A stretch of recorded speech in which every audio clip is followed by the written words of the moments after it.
الحمد للہ رب العالمین والصلاة والسلام علی اشرف الانبیاء والمرسلین وعلی آلہ واصحابہ اجمعین۔ قال اللہ تعالی وتبارک فی القرآن المجید والفرقان الحمید۔ بسم اللہ الرحمن الرحیم۔ لا اقسم بہذا البلد وانت حل بہذا البلد ووالد وما ولد لقد خلقنا الانسان فی کبد۔ صدق اللہ مولانا العظیم وصدق رسولہ النبی الکریم الرؤوف الرحیم۔ اللہم نور قلوبنا بالقرآن وزین اخلاقنا بالقرآن وادخلنا الجنۃ بالقرآن ونجنا من النار بالقرآن۔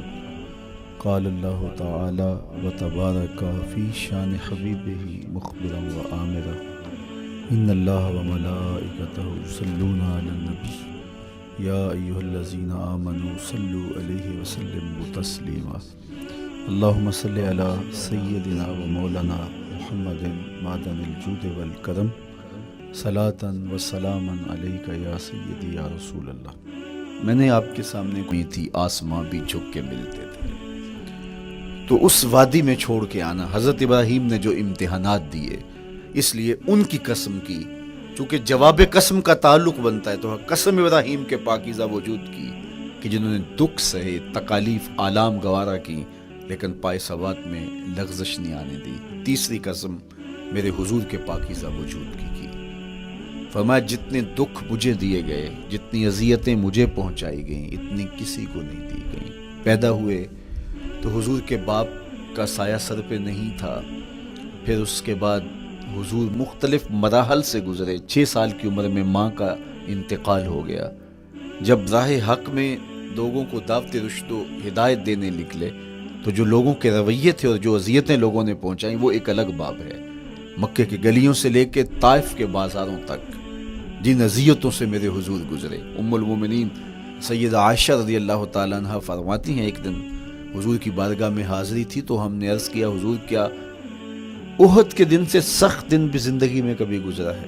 صحابہ کی نظر میں اس دن سے سخت دن کبھی زندگی میں نہیں آیا، اس لیے کہ جب 70 صحابہ کی لاشیں پڑی تھیں، حضور کے چچا حضرت امیر حمزہ شہید کر دیے گئے، اور نہ صرف انہیں شہید کیا گیا، ان کا مسئلہ کیا گیا، اعضائے بدنیاں کاٹ دیے گئے، ناک کاٹ لی گئی، زبان کاٹ لی گئی، بدن چیر کے کلیجہ نکالا گیا، اور پھر ان اعضاء کا ہار پرویا گیا، اور ہندا نے گلے میں ڈال کے رقص کیا، آنکھوں میں نیزے چبھوئے گئے۔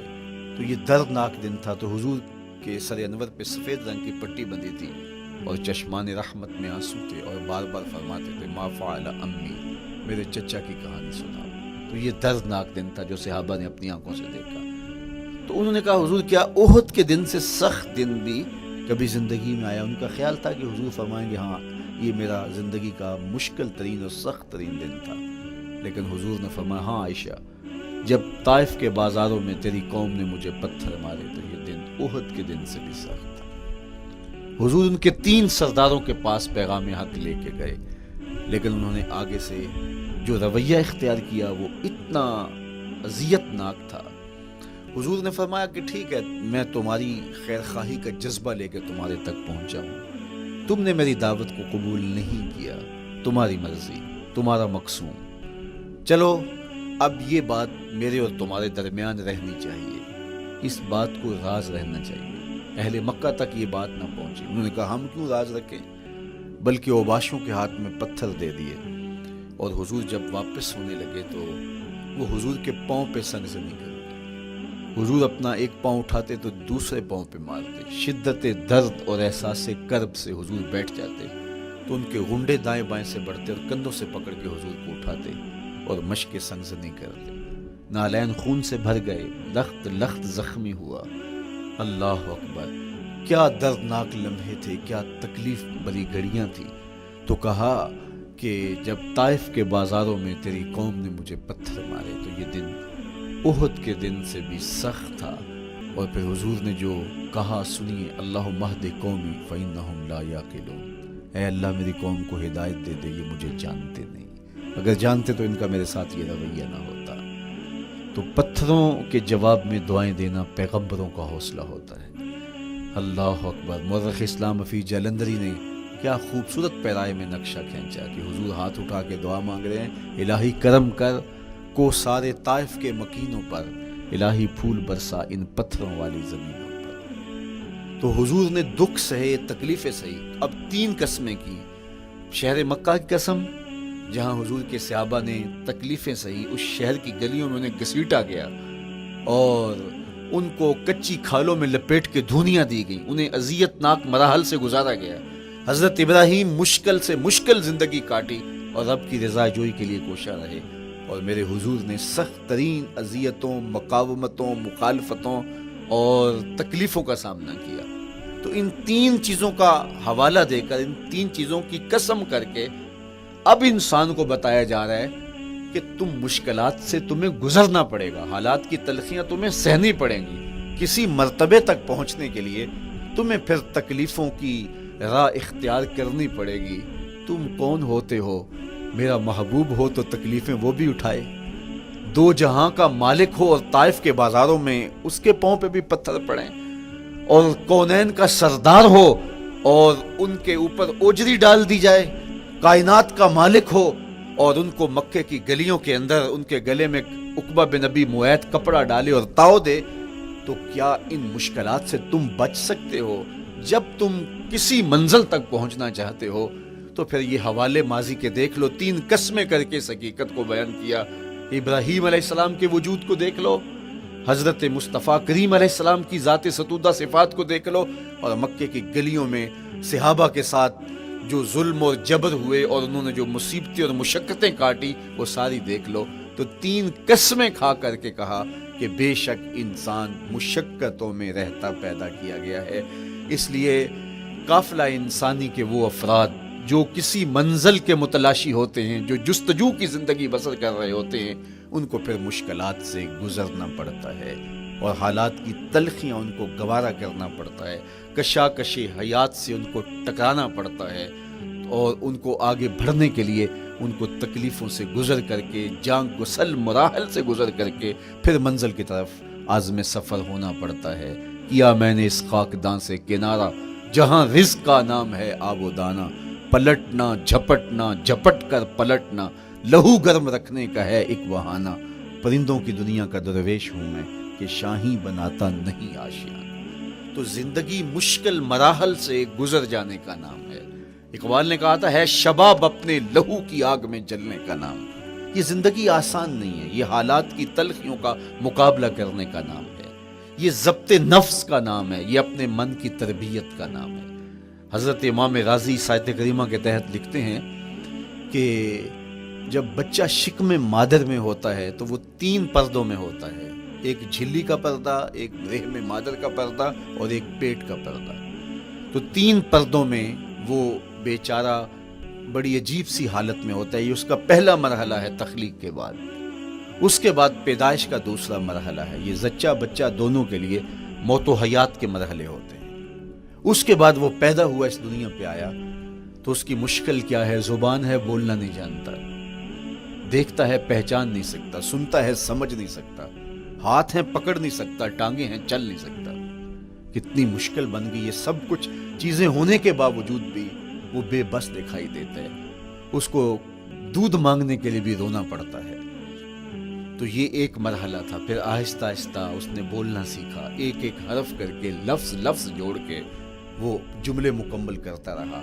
آج تو زبان کا طوطی بولتا ہے، آج تو بات کریں تو جو ہے وہ ماحول تھم جاتا ہے، لیکن انسان ذرا پلٹ کے آغوش مادر میں تیری ماں نے ایک ایک حرف تجھے سکھایا تھا، ایک ایک لفظ تجھے سکھایا تھا، لفظ لفظ کر کے، حرف حرف کر کے جملے بنے، اور آج تیری گفتار کی شوخی کے تذکرے زمانے میں ہیں، تو پھر تجھے بولنا سکھایا۔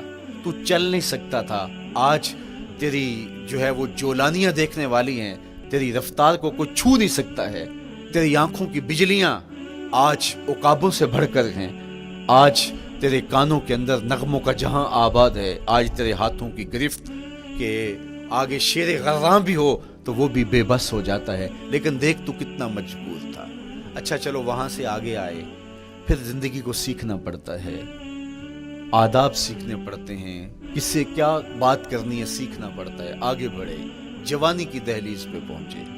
جوانی انسان کی زندگی کا باقپن ہوتا ہے، عروج ہوتا ہے، اللہ اکبر۔ لیکن جوانی کو تقدس معاب رکھ کے منزل تک پہنچانا یہ سب سے مشکل مرحلہ ہوتا ہے، چونکہ جذبات بے قابو ہیں، خواہشیں آوارہ ہیں، اور تا حد نظر نظارے ہی نظارے جو دل کو کھینچتے ہیں۔ اب اپنے تقدس کو جو شخص محفوظ رکھے، کائنات میں سب سے قیمتی جوہر حضرت انسان کا اس کی عصمت کا جوہر ہے، اور سب سے حسین چہرہ وہ ہے جو جنسی کالک سے اپنے آپ کو بچا لے۔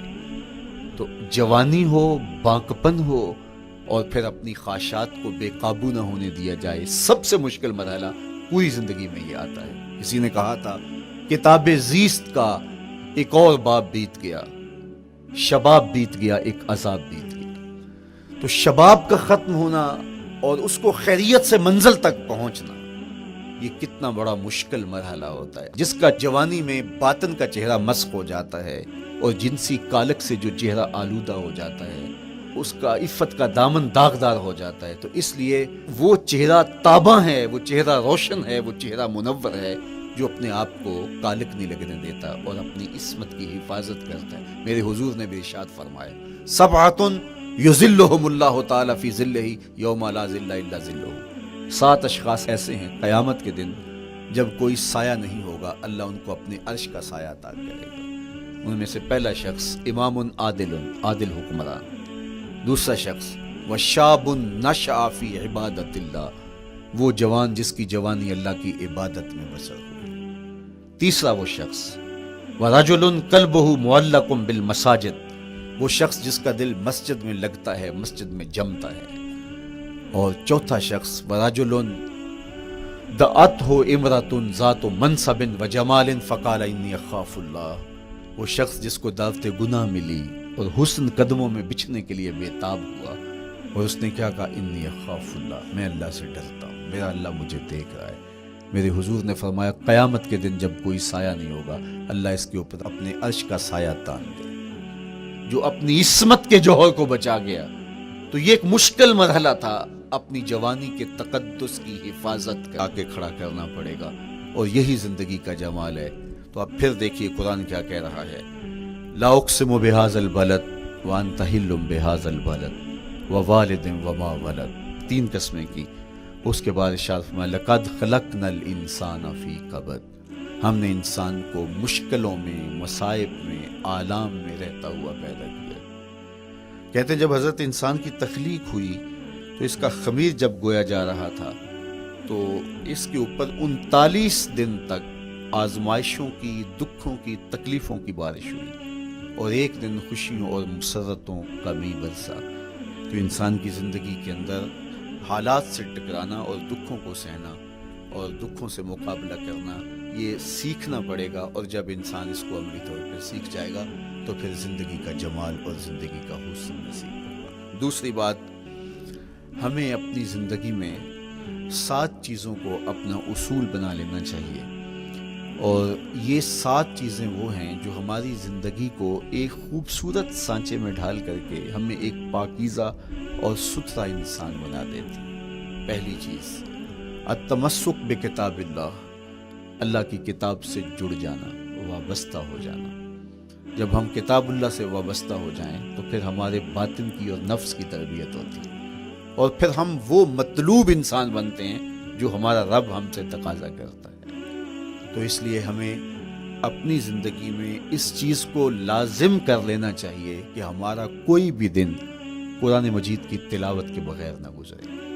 اپنے دن کا آغاز قرآن مجید کی تلاوت سے کیجیے۔ سورہ یاسین سے جو اپنے دن کا آغاز کرتا ہے، سارا دن اللہ کی امان میں رہتا ہے، اس کی حفاظت میں رہتا ہے۔ اور اپنی شب کا آغاز سونے سے پہلے سورہ الملک کی تلاوت کریں، آپ ساری شب اللہ کی امان میں، اس کی حفاظت میں رہیں گے۔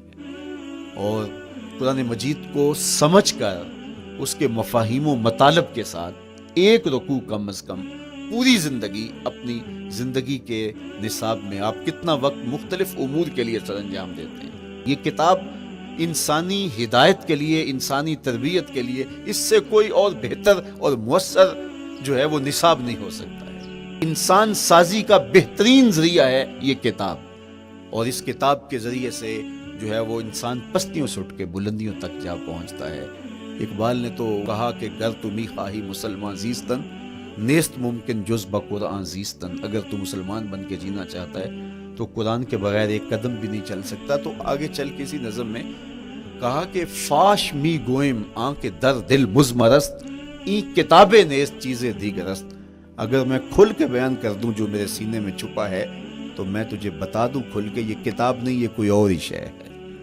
کن لوگوں کو کہاں سے اٹھایا اور یہ کتاب کہاں تک لے گئی، جو باہمی جنگ و جدل میں الجھے ہوئے تھے اور حرف شناس بھی نہیں تھے، جو سواد آشنا بھی نہیں تھے. پھر انہوں نے جو ہے وہ روما کی سلطنت بھی الٹ کے رکھ دی. یہ کرشمہ تھا اس کتاب کا جس نے زندگی کا جمال ان کی روحوں کے اندر پیدا کر دیا. تو میں اور آپ اپنی زندگی میں قرآن مجید سے کبھی بھی دور نہ ہوں. روزانہ کی بنیاد پہ آپ تلاوت کلام مجید اپنی زندگی میں شامل رکھیں. انشاءاللہ اس کے اجالے دنیا میں اور آخرت میں آپ اپنی آنکھوں سے مشاہدہ کریں گے. حضرت امام احمد بن حنبل فرماتے ہیں میں نے رب سے کہا کہ مجھے اپنا قرب عطا کر. آواز آئی میرا قرب چاہتے ہو تو قرآن پڑھا کرو. یہ رب کی قربت کی بھی ضمانت ہے اور ضبط نفس اور باطن کی تربیت کا بھی ذریعہ ہے. اچھا دوسری بات والاقتداء بسنت رسول اللہ صلی اللہ علیہ وآلہ وسلم. ہمارے لیے بہترین نمونہ ہمارے حضور علیہ الصلوۃ والسلام کی زندگی ہے. حضور کے دیا ہوا نظام حیات ہے جس پر حضور نے خود عمل کر کے دکھایا. میرا عشق رسول، میری محبت رسول اس بات کا تقاضا کرتی ہے کہ میں ان کے طریقہ حیات کے مطابق اپنی زندگی گزاروں. اسلام دعوے کی بات نہیں کرتا، دلیل ہم سے مانگتا ہے. آج میں کہتا ہوں میں عاشق رسول ہوں اور اتنا بڑا دن وہاں منتظر رہتے. وہ اچانک گزرا اور دیکھا تو حضور علیہ الصلوۃ والسلام کھڑے ہیں تو خود پریشان ہوا. صرف اتنی بات اسے کہی، صاحب تو نے مجھے مشکل میں ڈال دیا، تو نے مجھے مشقت میں ڈال دیا. عہد کیا ہے تو پھر اس کی پاسداری نبھا کے دکھائی. اللہ اکبر. میں اگر حضور سے محبت کرنے والا ہوں تو میرا رویہ بتائے کہ میں عاشق رسول ہوں. میری زبان پہ جھوٹ نہیں بول سکتی. آپ سے پوچھا گیا کہ مومن بزدلی کر سکتا ہے؟ کہا نہیں، بہادر ہوتا ہے. لیکن ہو سکتا ہے کبھی اس سے بزدلی سرزد بھی ہو جائے. پھر پوچھا گیا کہ مومن بخیل ہو سکتا ہے؟ کہا نہیں، سخی ہوتا ہے. لیکن ہو سکتا ہے کبھی اس سے بخل بھی سرزد ہو جائے. پھر تیسرا سوال حضور سے کیا گیا، مومن جھوٹا ہو سکتا ہے؟ فرمایا جھوٹا نہیں ہو سکتا. یہ پکی بات ہے کہ مومن جھوٹ نہیں بول سکتا. میں اور آپ اپنے رویوں میں دیکھیں کہ ہم کھڑے کہاں ہیں.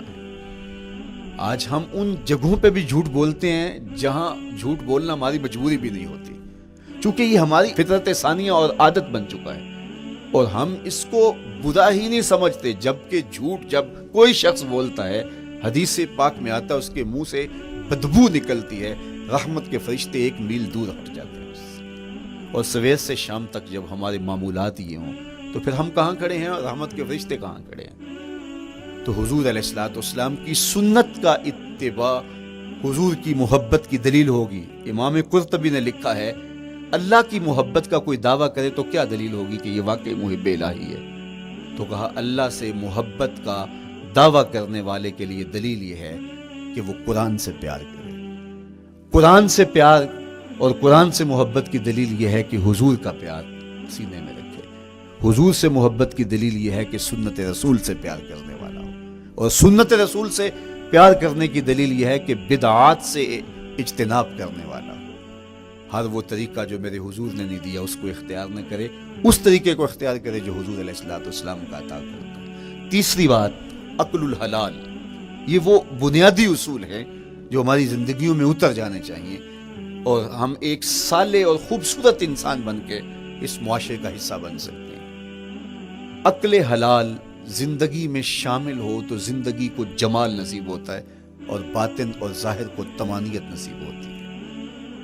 اگر رزق پاک نہیں ہے تو آپ کعبے بھی جائیں تو وہاں بھی آپ محروم پلٹیں گے.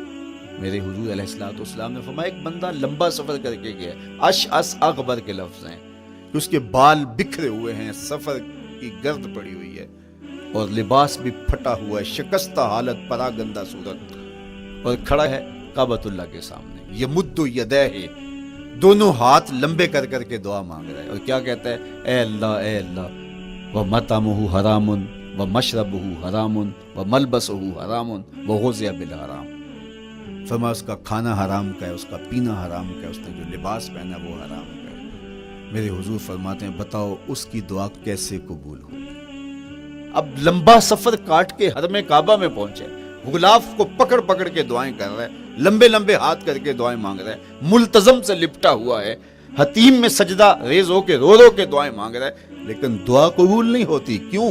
اس لیے کہ اس کے پیٹ میں لقمہ حرام کا ہے، اس کے بدن پہ لباس حرام کا ہے۔ تو اسلام نے جتنا زور حلال کمانے، حلال کھانے اور حلال اختیار کرنے پر دیا ہے، تو ایک مومن اگر اسلام کے مبادیات سے بھی آگاہ ہو تو اس کی تو زندگی کے اندر جو ہے وہ حرام گھس ہی نہیں سکتا ہے، بلکہ وہ مشکوک سے بھی اجتناب کرے۔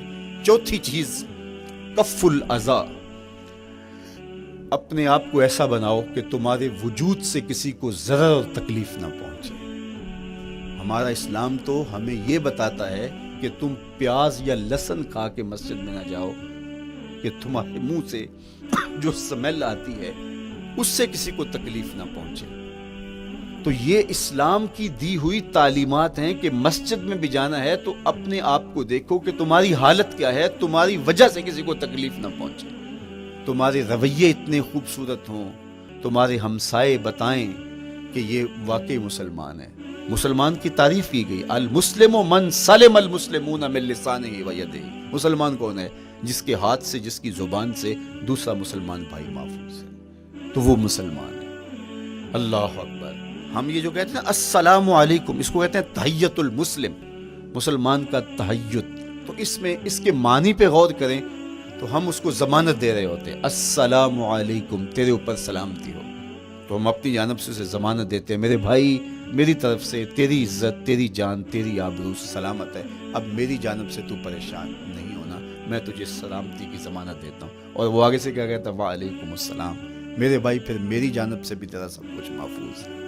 اگر سلام کا مفہوم اچھی طرح ہماری روحوں میں اتر جائے تو پھر ایسا ہو نہیں سکتا کہ ہم جس کو السلام علیکم کہہ دیں پھر اس سے ہم دھوکہ کریں یا اس کی آبرو پہ حملہ آور ہوں یا اس کے مال پہ حملہ آور ہو جب السلام علیکم کہہ دیا۔ کیونکہ جو ہمیں لفظ بولنے کے لیے کہا گئے ہیں اس کے پیچھے فلسفہ ہے لفظوں کا۔ یہ پھول ہیں، ان کو دیکھ کر سبحان اللہ کہنے کا کہا گیا ہے، پہاڑوں کو دیکھ کے اللہ اکبر کہنے کا کہا گیا ہے۔ پہاڑوں کو دیکھ کے سبحان اللہ کہہ دیں اور پھولوں کو دیکھ کے اللہ اکبر کہہ دیں، ایسا کیوں نہیں کہہ دیتے؟ لیکن نہیں، اس لیے کہ جب پہاڑوں کو دیکھتے ہیں تو دل میں ان کی ہیبت پیدا ہوتی ہے۔ اتنے بڑے پہاڑ، سمندر کو دیکھتے ہیں تو اس کی ہیبت پیدا ہوتی ہے، اتنا بڑا سمندر تا حد نظر پھیلا ہوا، تو جب اس کی بڑائی پیدا ہونے لگتی ہے تو فوراً پلٹایا گیا اللہ کی بڑائی کی طرف اور کہا بول اللہ اکبر، یہ نہیں میرا اللہ بڑا ہے۔ اور پھول کو جب دیکھا تو اس کی لطافت کی طرف الجھنے لگے، کتنا خوبصورت ہے، درزوں میں کیسے خوشبو بسی ہوئی ہے، کیسے رنگ ہیں، کیسے جمال ہیں۔ اللہ اکبر۔ وہ کیا کسی نے کہا تھا نا کہ درزوں کی لطافت میں خوشبو نے اماں پائی، گل چیرنے والے نے کس شان سے چیرا ہے۔ تو کیا کمال ہے یار، کیا پتیاں ہیں، کیا رنگ ہے، کیا خوبصورتی ہے، کیا لطافت ہے۔ الجھنے لگے، کہا بول سبحان اللہ، یہ کیا ہے جس نے رنگ بھرے ہیں وہ پاک ہے۔ تو تیرا دل الجھ نہ جائے تو جو ہم بولتے ہیں لفظ جہاں بھی بولتے ہیں اس کے پیچھے ایک فلسفہ ہوتا ہے۔ السلام علیکم یہ تحیت المسلم ہے۔ جب ہم کسی کو کہتے ہیں السلام علیکم تو اس کو ہم نے ضمانت دے دی، بس بات ختم، اب جو ہے وہ میری جانب سے تو محفوظ ہے۔ لیکن ہم سلام بھی لے رہے ہوں گے اور ہاتھ بھی کاٹ رہے ہوں گے اور اس کی جیب بھی کاٹ رہے ہوں گے، پھر سلام نہیں لیا، ہم نے منافقت کی ہے۔ تو کف الاذی چوتھی چیز۔ اور پانچویں چیز اجتناب المعاصی، گناہوں سے اپنے آپ کو بچا کے رکھنا۔ نیکی کرنا بہت اہم ہے، لیکن نیکی کرنے سے زیادہ ہم اپنے آپ کو گناہوں سے بچانا، چونکہ شر کی قوتیں ہمارے ساتھ جڑی ہوئی ہیں، اس لیے اپنے آپ کی حفاظت جب ہم کریں گے تو ہم ایک اچھی صورت میں آگے بڑھیں گے۔ اور چھٹی چیز وہ ہے التوبہ۔ توبہ تسلسل کے ساتھ کرتے رہیے۔ یہ تصور کہ بڑھاپے میں توبہ کریں گے، یہ تصور کہاں سے آیا؟ یا ہمارے ہاں آج کل یہ کلچر پیدا ہوا ہے کہ لیلۃ القدر یا شب رات کے دن سارے جڑ کے توبہ کرنے بیٹھ جاتے ہیں اور پورا سال اپنی مرضی کی زندگی گزارتے ہیں. ایسا نہیں ہے. میرے حضور کے دامن پہ ایک بھی گناہ کا دھبا نہیں تھا. ہم نبیوں کی عصمت کے قائل ہیں, کسی نبی پر کوئی گناہ کا دھبا نہیں ہوتا. اگر اس امکان کو بھی تسلیم کر لیا جائے تو ساری شریعت مشکوک ہو جاتی ہے. لیکن اس کے باوجود حضور فرمایا میں دن میں اللہ سے 100 بار توبہ کرتا ہوں, ایک دن میں 100 مرتبہ توبہ کرتا ہوں. میں اور آپ دیکھیں کہ ہم کیا اس معمول کو اپنی زندگی میں شامل کیے ہوئے ہیں. جب انسان توبہ کرتا ہے, جب غسل کر لیتا ہے نا ایک دفعہ, تو پھر وہ بچ کے چلتا ہے کہ کوئی گرد دوبارہ پڑ نہ جائے, اور جب وہ لتھڑا ہوا ہو تو پھر اس کو پرواہ بھی نہیں ہوتی. اس لیے ہمیں بار بار غسل کرنے کی, بار بار توبہ کرنے کی تلقین کی گئی ہے تاکہ ہم پھر نئے گناہوں سے بچتے رہیں گے. تو اپنی زندگی میں توبہ کا تسلسل کیجئے, شام سویرے صبح بار بار اللہ سے توبہ کی اور رجوع کیجئے. اور آخری چیز ادا الحقوق, حقوق کا ادا کرنا. ہمارے ذمے جو حقوق عائد ہوتے ہیں وہ ہمارے والدین کے ہیں, وہ ہمارے بہن بھائیوں کے ہیں, وہ ہمارے دوستوں کے ہیں, ہمسایوں کے ہیں, ہمارے اساتذہ کے ہیں, کلاس فیلوز کے ہیں. وہ حقوق حتیٰ کہ جانوروں کے کیوں نہ ہوں تو ان حقوق کو ہم ادا کرنے والے, دستبردار نہیں ہو سکتے ہم ان حقوق سے. یہ مومن کی زندگی ہے, یہ ہمارا نظم حیات ہے, یہ اسلام کا دیا ہوا منشور ہے, یہ طریقہ زندگی ہے کہ ہم ایک ایک کے حق کو ادا کرتے ہوئے اپنی زندگی کو بسر کریں. بالخصوص میں طلباء سے مخاطب ہوں کہ یہ عمر تربیتی اعتبار سے سب سے اہم عمر ہے. سیدنا علی المرتضیٰ رضی اللہ تعالیٰ عنہ فرماتے ہیں کہ 15 سال سے لے کر کے 20 سال تک کی عمر میں انسان کے نظریات پختہ ہوتے ہیں اور اس کی عادتیں جمتی ہیں. یہ دوسرے کہتے ہیں 13 سے 19 سال تک کی عمر, وہ کہتے ہیں یہ بڑی اہمیت کی حامل ہے. تو 13 سے 19 سال یا 15 سے 20 سال تک کی عمر, بعض کا تو ہوتا ہے کہ ابھی بچے ہیں, ماں باپ بھی سستی کرتے ہیں کہ ان کو تہجد کا عادی اب کیوں بنائیں, ابھی تو یہ بچے ہیں, ان کو ان چیزوں سے, چھوٹی چھوٹی چیزوں کا عادی اب کیوں بنائیں, جب بڑے ہوں گے, سمجھدار ہوں گے, ذمہ داریوں کا بوجھ آئے گا, سب کچھ کر لیں گے. تو پھر اس وقت کرنا مشکل ہوتا ہے, پھر کر نہیں پاتا بندہ. تو جو سیکھنا ہے, جو عادتیں پختہ کرنی ہے, وہ اسی زندگی میں ہوتی ہے. تو یہ آپ کا ایک موقع ہے, آپ کو کوئی ایک ماحول فراہم ہوا ہے. آپ کے ہمسائے آپ کے کلاس فیلوز ہیں جو آپ کے ساتھ کمرے میں رہ رہے ہیں. ہمسائیگی کے حقوق ادا کرنے کا جو انداز ہے وہ یہاں ہی سیکھیے اور اپنے اندر اس کو متحقق کیجیے اور پختہ کیجیے. اسی طرح اپنے گفتگو کے لہجوں میں شائستگی, اپنے انداز کے اندر خوبصورتی اور اپنے رویوں کے اندر جمال پیدا کرنے کی کوشش کریں. اپنے آپ کو مؤثر بنائیں اور شریعت کے بتائے ہوئے اصول اور ضابطوں کے مطابق آپ جب زندگی کے چند دن گزار لیں گے, پھر زندگی گزارنے کا نشہ آنے لگ جائے گا. کیونکہ جب ہم اپنی خواہش کی زندگی گزارتے ہیں تو پھر ہم خود بے چین اور مضطرب ہوتے ہیں, اس لیے کہ ہمیں اس طرح زندگی گزارنی چاہیے جس طرح ہمارے رب نے ہمیں بتایا ہے. آپ کوئی بھی مشین خریدتے ہیں, کوئی بھی چیز لیتے ہیں تو اس کے ساتھ چھوٹی سی بک دیتے ہیں, آپ کو اس کا طریقہ استعمال بتاتے ہیں کہ اس کو یوں استعمال کرو گے تو دیر پا اس کے فوائد حاصل کرو گے. اگر یہ مائک ہم اس طرح استعمال نہیں کرتے, اپنی خواہش سے استعمال کریں گے تو پھر نتیجہ کیا ہوگا کہ تھوڑے دنوں کے بعد جو ہے وہ خرابی کی طرف سلسلہ چلے گا. اس طرح یہ وجود جس پاکیزہ ذات نے بنایا ہے, اس نے ہمیں بتایا ہے کہ اس کو استعمال کیسے کرنا ہے اور اس زندگی کو کیسے گزارنا ہے. اور پھر انسان کو ایک ماڈل اور نمونہ بھی چاہیے. تو کہا نمونہ دیکھنا ہے تو محمد عربی کی ذات دیکھ لو, ادھر دیکھتے جاؤ اور زندگی گزارتے جاؤ, دیکھنا تمہاری زندگی کتنی خوبصورت اور کتنی پروقار گزرتی ہے.